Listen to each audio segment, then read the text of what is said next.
The abandoned hospital. It was a cold, foggy evening when Samira and her friends dared each other to visit the abandoned hospital at the edge of the city. The old crumbling building had been closed for over 30 years after a mysterious fire that claimed the lives of countless patients and staff. Some said the hospital was haunted, others believed it was cursed. But for Samira and her friends, it was just an adventure to test their courage. They arrived at the entrance of the hospital just as the sun dipped below the horizon. The building loomed over them, its broken windows like empty eyes staring out into the night. The air was thick with an eerie silence, broken only by the occasional rustle of leaves or distant sounds of the city. The friends hesitated for a moment before pushing open the rusty, creaking door and stepping inside. The smell of decay hit them immediately, a mix of mold, dust, and something darker, something like burnt flesh. The walls were covered in graffiti, but underneath the faded paint, old hospital posters still clung, warning of diseases long forgotten. As they moved deeper into the building, the temperature dropped, and they could hear the faint dripping of water echoing through the empty halls. Samira, leading the group, held her flashlight high. Its beam cut through the darkness, revealing torn curtains, rusted hospital beds, and shattered medical equipment scattered across the floor. They came to a corridor where the walls were blackened from the fire that had closed the hospital. But something was strange. In one of the rooms, they could see light flickering. It wasn't their flashlights, and there was no electricity in the building. "I'm not sure about this," whispered Aisha, her voice trembling. The rest of the group seemed to agree, but Samira's curiosity got the better of her. "We have to check it out," she said. They cautiously moved toward the room. As they approached, the temperature dropped even further. Samira shivered, but it wasn't just the cold that made her uneasy. There was something unnatural in the air, a tension that pressed down on them like an invisible hand. The flickering light from the room seemed to pulse, as if it were alive, beckoning them closer. She turned to her friends, and though fear was written all over their faces, none of them could turn back now. They had come too far. When they stepped into the room, the light disappeared, leaving them in near total darkness. The beam from Samira's flashlight swept across the room, revealing medical instruments that were once clean and sterile, but now lay scattered and rusted on the floor. There was a strange buzzing sound in the air, almost like the hum of old fluorescent lights, but the lights in the room remained dark. "This doesn't feel right," whispered Bilal, his eyes wide with fear. His voice echoed unnaturally in the room, as if the hospital itself was absorbing his words. Samira moved toward the center of the room, her heart pounding in her chest. She could feel the weight of something watching them, though she couldn't see what it was. The others followed hesitantly, their footsteps echoing off the cold tile floors. They stopped in front of an old operating table, its leather straps still fastened tightly, as if it had just been used. Samira felt a sudden sense of dread as she stared at it. "There's no way this room is empty," she muttered. A sense of déjà vu washed over her, like she had been here before. But that was impossible. Suddenly the sound of a soft creak came from above them. Everyone looked up in unison, their flashlights darting toward the ceiling. There, suspended from the rafters, was a large mirror, angled so that it reflected the entire room. But as Samira looked closer, she realized something was terribly wrong. In the reflection, there was someone standing behind them. "No," Aisha gasped, backing away. "No, this isn't happening." Samira whipped around, her heart racing, but the room was empty.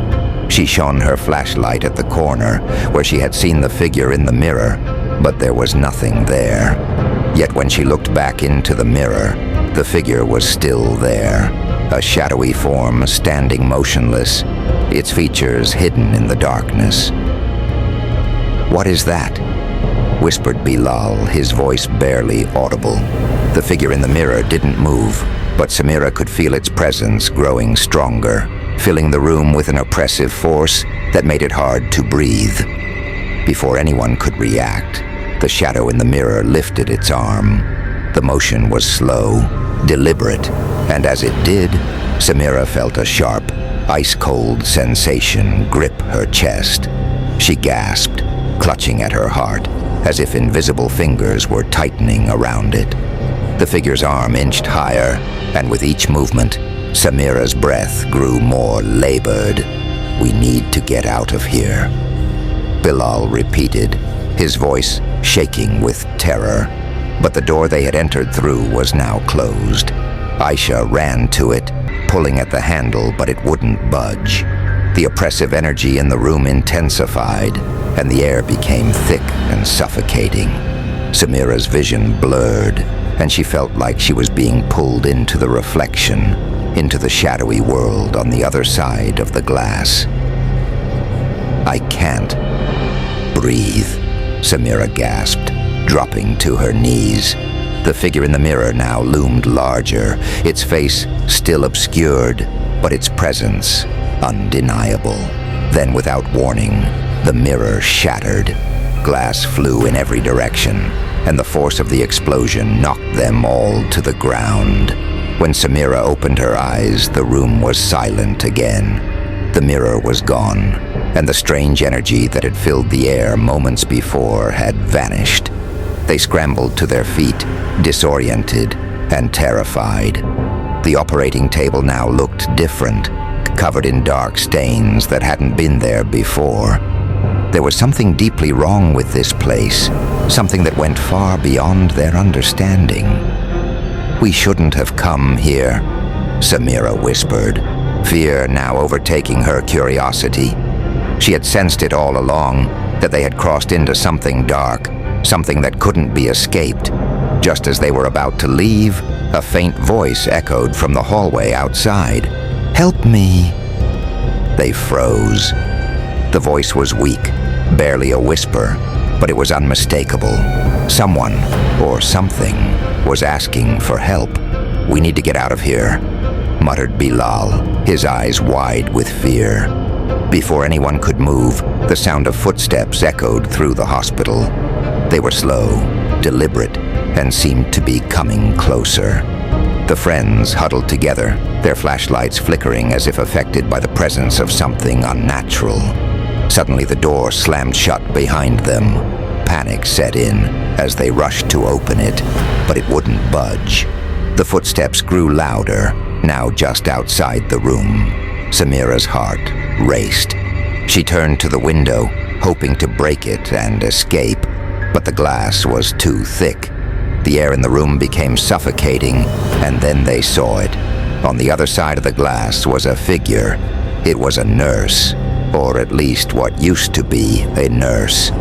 Her face was pale, her eyes hollow, and her uniform was charred from the fire. She pressed her hands against the window, her burnt flesh leaving marks on the glass. Her mouth moved as if trying to speak, but no words came out. Instead, her eyes locked onto Samira's, filled with an overwhelming sense of sorrow and pain. Without warning, the figure vanished, and the door behind them flew open with a force that knocked them off their feet. They scrambled to their feet and ran down the hallway, not daring to look back. The hospital seemed to come alive around them, the walls creaking, shadows moving in unnatural ways, and that voice whispering again and again, "Help me." They finally reached the exit, bursting through the door and into the cold night air. They didn't stop running until they were far from the hospital. Only then did they realize they were all still clutching their flashlights, the batteries long dead. Breathless, they looked back at the hospital. It stood silent and still, as if nothing had happened. But Samira knew better. Something was still inside, trapped between life and death, waiting for someone to help it, someone who would never leave. That night, Samira couldn't sleep. The image of the nurse haunted her dreams, and the sound of those footsteps echoed in her mind. She had the overwhelming sense that they had disturbed something that should have been left alone. And worse, she knew that whatever it was, wasn't done with them.